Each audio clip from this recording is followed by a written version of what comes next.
up is Sean Morales. He's going to tell us a little bit about leadership styles and the functioning of undergraduate student groups. I apologize if this comes off as a little rough. Begrudgingly, I try not to wake up before 2 p.m. So,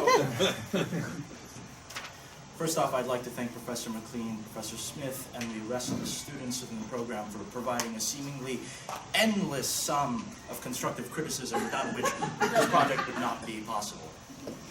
As well as my parents for actually having the time to do it. So, my name is Expedito Champi Morales. I'll be presenting the topic of the effects of leadership behaviors on group development. Now, to start things off, why should you even care to begin with? And the fact of the matter is, you don't have to be a sociologist to understand that from the very beginning, we find ourselves inextricably linked to groups, families, school, friends, so on and so forth. There are various groups that we find ourselves linked to. And we do these things for various reasons. It could be political reasons, it could be philanthropic reasons, it could be religious reasons, cultural reasons, so on and so forth. But we join these groups because we have a vested interest in, say, furthering our own identity, learning more about our culture, furthering our own agendas. Think of political parties. They join these parties to further amplify their capacity to influence society. So there's a reason as to why we join these groups, and that's because we want to improve these groups so as to further improve our own capacity to pursue our own agendas. Now, where did this really start? The field of leadership, the field of groups, it's an interdisciplinary sort of study. There's psychology, sociology, and political science involved. But really, a lot of leadership studies focused on something more along the lines of trait-based, type-based sort of studies. And it gradually progressed into the notion of leadership categorization. So what do I mean by this? As I told you earlier, the trait-based typology sort of theories in leadership were called the great man theories. The idea that there were specific leaders and they had special things about them that distinguished them from others that somehow made them inherently capable of being leaders, something to separate themselves from other people in society. And then it moved into leadership categorization theories, which focused on this sort of interplay between sociocognitive aspects of being a leader and the followers themselves. As Max Weber once put it, something as along the lines of leadership and charisma, they're conferred upon the leader by the followers. So it's not so much that there's just agency in leaders in influencing the followers, there is also agency within the followers themselves. Now, on the other side of this argument, topic, there are the group and the group theories themselves. And the particular group theory I am looking at is called GD. A sort of construct developed by scholar Jose Navarro, which essentially looked at 5 fundamental factors, emergent states within groups. And this social construct sort of helped to identify or distinguish social aggregates as opposed to developed groups. And what do I mean by this? Social aggregates, you can think of yourselves as, well, a social aggregate right now. You are all here within the room. You're just a collective. You're not necessarily a part of, say, a more developed group like a baseball team or, say, a special class or a club or something like that. It's very different. It's not so much a group. A developed group is not based on convenience. There is a specific purpose, a specific identity. And the GD helps distinguish between those two. And what are the 5 factors of GD? This is important because this is essentially what I'm going to be basing most of the research upon. The first factor involves the interrelationship between members, and this could involve something along the lines of how do members perceive each other? What is their relationship? Is it positive? Is it negative? You know, how often do they communicate? Things essentially depending on the interrelationship between members within the group. And then you get the degree to which members identify with the group. How, I suppose you could say, how salient is the group to them? Do they actually think of themselves as a member of this group? Do they acquiesce to the identity? Am I a student of Rutgers? Am I a parent? Am I a professor? Things of that sort. Then you get to the coordination of behavior, resources, and technology, which I believe is more or less self-explanatory, but obviously the more effective or the better groups are at, not necessarily manipulating, but using and effectively allocating these resources and technology and so on and so forth is important, because inefficiency doesn't exactly lead to a good group. Then you get the meaning ascribed to a task at hand.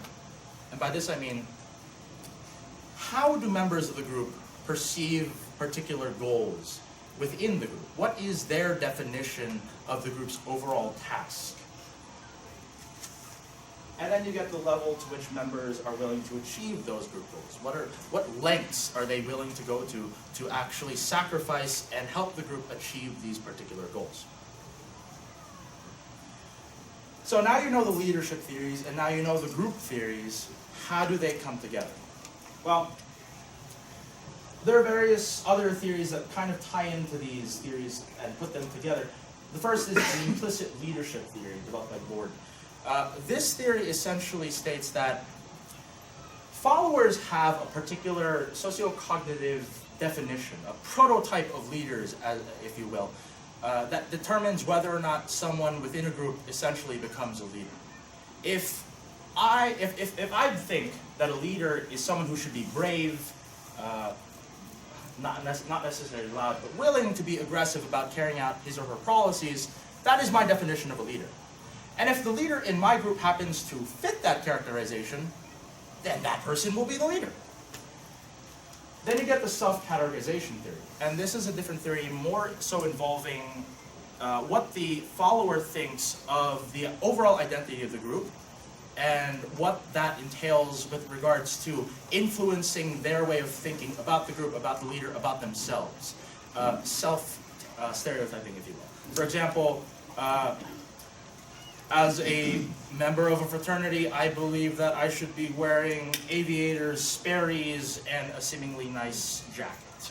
Self-stereotyping. It affects the way I think, it affects the way I behave, it affects the way I dress myself.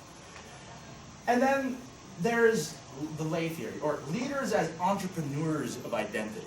And what this essentially says is, yes, the followers themselves have a way of perceiving the group. They have a way of perceiving identity, and they have a way of perceiving the leaders themselves.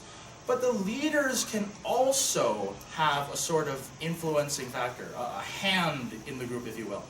If they're able to effectively capitalize on understanding and knowing these identities and being able to engender and create their own identity, then they have a better chance at I guess you could say, creating cohesion and getting the group to come together to achieve particular goals.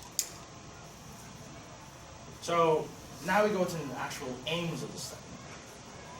So what I essentially did was to essentially identify particular leadership types that I believe might be existent within these undergraduate student groups. I looked at particular traits, Were you an aggressive person? Were you a passive person? What did you do? What is your overall pattern? What do you do as a leader? What defines yourself as a leader? And then I looked, as I said earlier, at the methods they employed. And then I put that in contrast to the perceptions that the general membership had of the leader and the group itself, along with studying general characteristics of the group. And this is embodied in the three-pronged research methodology that I used. To get at the general perceptions that the group members had of the group, I distributed a questionnaire. The questionnaire gauged for the 5 fundamental factors of GD. It asked them things like, how often do you communicate? What do you think about the other members in your group? What do you think about the leaders? Do you yourself align with this group? Do you align with its identity? And this was distributed to roughly 78 people within those 4 undergraduate student groups. And then you get these structured interviews, which were essentially 30 minutes to about an hour sessions with 4 leaders from these 4 groups that essentially checked the same factors, but from their perspective, and to assess what they actually did, their methodology. And then general observation periods to assess I guess from my perspective, from an outsider's perspective, if these things actually occurred, so as to further support and supplement the observations made from the questionnaires and the structured interviews. And this would be an example of that questionnaire item. How often do you communicate with members of your group? And this would be given to every single person and analyzed. So you ask yourself, what? You've been talking about all these groups. What are the 4 undergraduate groups that we've been talking about? The AIAA, the American Institute of Aeronautics and Astronautics, which was essentially an airplane building club that helped students with a more engineering type focus pursue those particular passions. Deep Treble, an undergraduate student club a cappella group that performed on campus. Delta Chi, fraternity on campus. And RAPS, the Rutgers Association of Philippine Students, cultural association. So, you know what I did. You know that I did questionnaires, and you know that I did the structured interviews. And the point of that was to compare and contrast the answers from both the questionnaires and the interviews to see whether or not discrepancies would actually mean, or discrepancies or similarities would mean some type of relationship between emergent factors of GD within these groups and what the leaders actually did. Do the similarities or differences between the answers indicate some connection? So I'm going to describe to you the leadership types that I had observed. Types. The RAPS president had his, he was a very soft, more so friendly conversationalist. This was the type of guy who focused on being more family-oriented, and he actually espoused those things in his interviews. He wanted his members to feel as though the group was literally, quite literally, a family. And his intervening method, to get people to communicate more, he tried to send his executive board members to go out and talk with the rest of the general membership on a frequent basis, and to essentially pull the wallflowers, as it were, from their darn wall. Now, the AIAA president, he was much more relaxed, much more straightforward. He was very direct. It was, I'm going to tell you this, I'm going to tell you that. There was no personal sort of element to it. But he did have a conversational pace.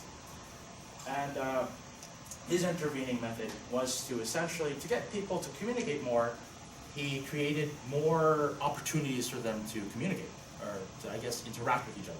This involved regular events like competitions and other relaxing recreational things.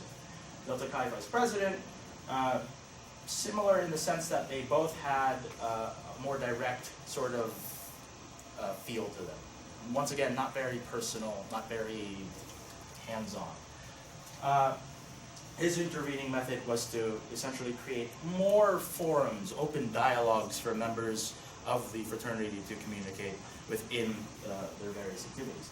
And the Deep Treble business director, very laid-back guy, just very trusting, very passive, and he had no intervening method when I asked him about that.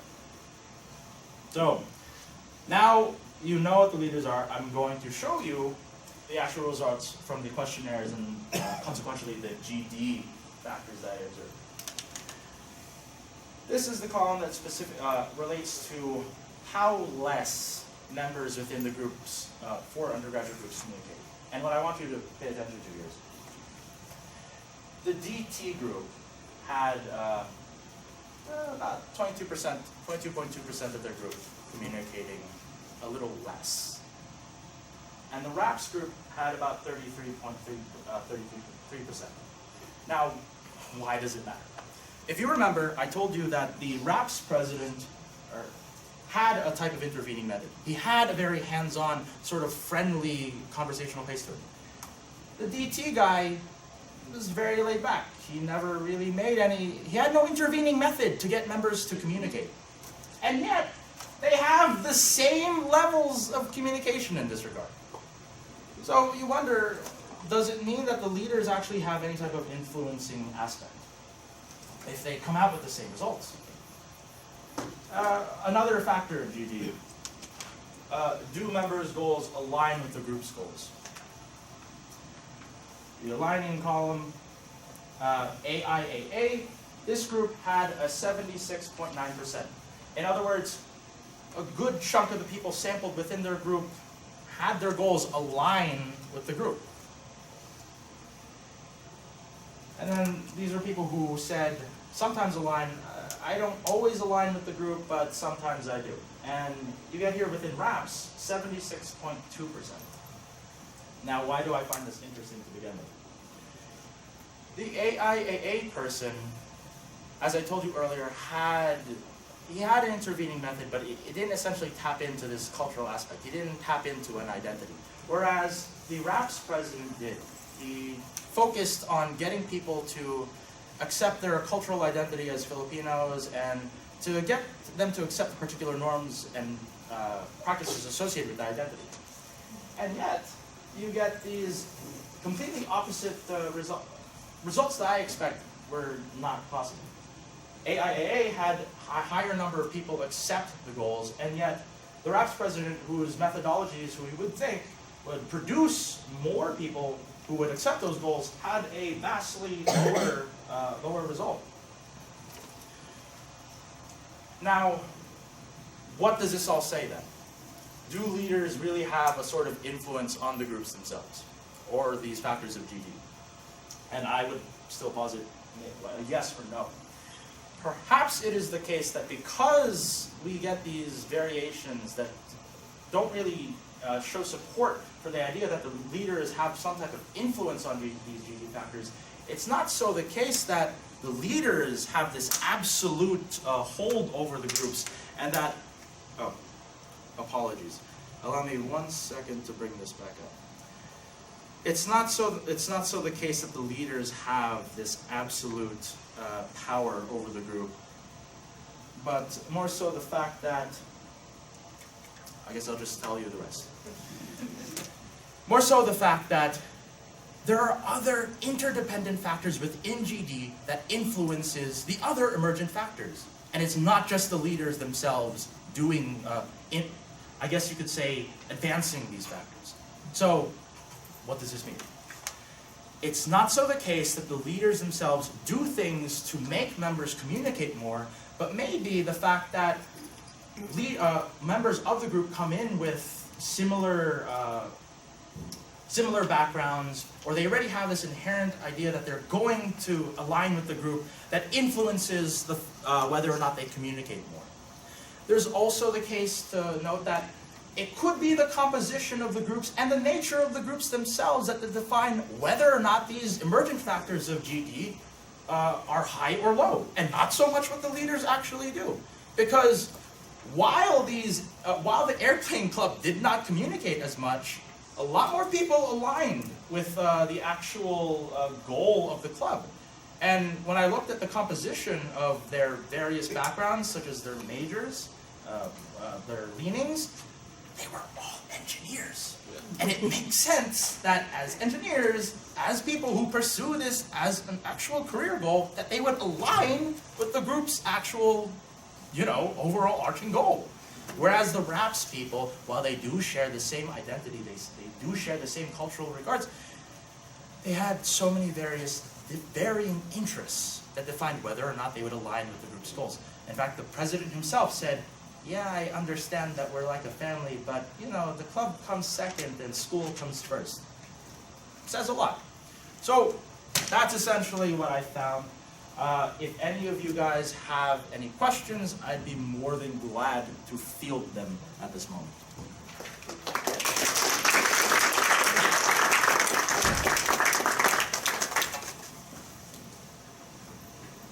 So many to pick from. Professor Carter. Well, thank you. This was great. You're a very skilled presenter, so congratulations. So I was curious that all of the 4 leaders were men. And was that by design? And if not, how might you speculate that findings might differ if you had female leaders? If I had female leaders, gosh.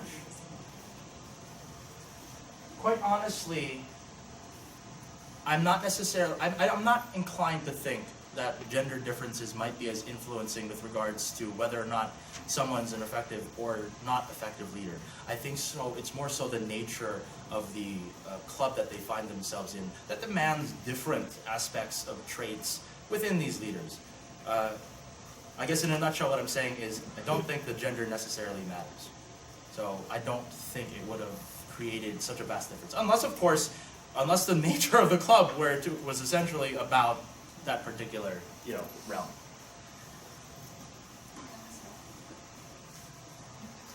So can you tell us again what an intervening method is and how you identify that? Did you identify How did I that? identify? Yeah. I'm a little deaf, and I guess it's supposed to be it's the window, but So how did you identify the can you intervening tell us method? what the intervening method is?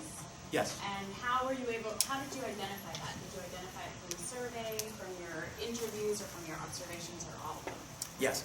So to identify the intervening method during these structured interviews, whereas I had coffee with each and every single one of the leaders, I specifically asked them within the factor of GD, what do you do to essentially engender higher levels within this facet of GD? I.e., what do you do to encourage communication amongst members of your club?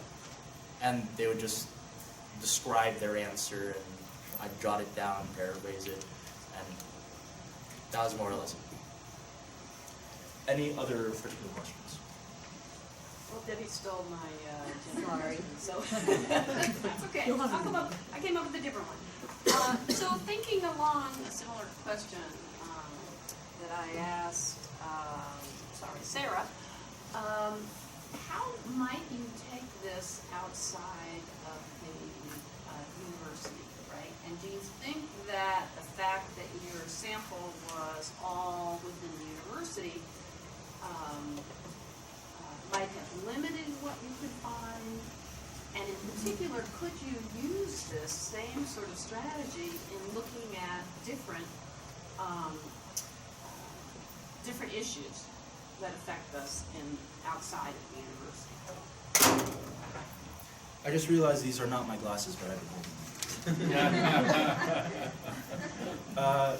If I understand your question right, do I think that the small sample limited my results?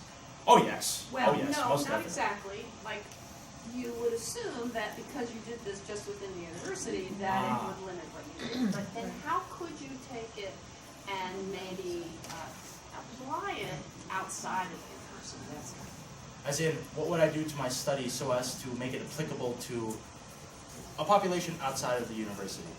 okay. That's good. As in, what would I do differently? Could you apply it? Could you apply Oh yes, I most certainly think so.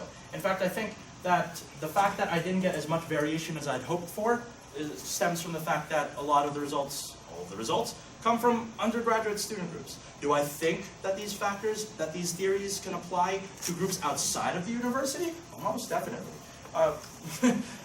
All groups communicate. All groups have these conceptions of identity. All groups have these conceptions of whether or not they align with the group's goals.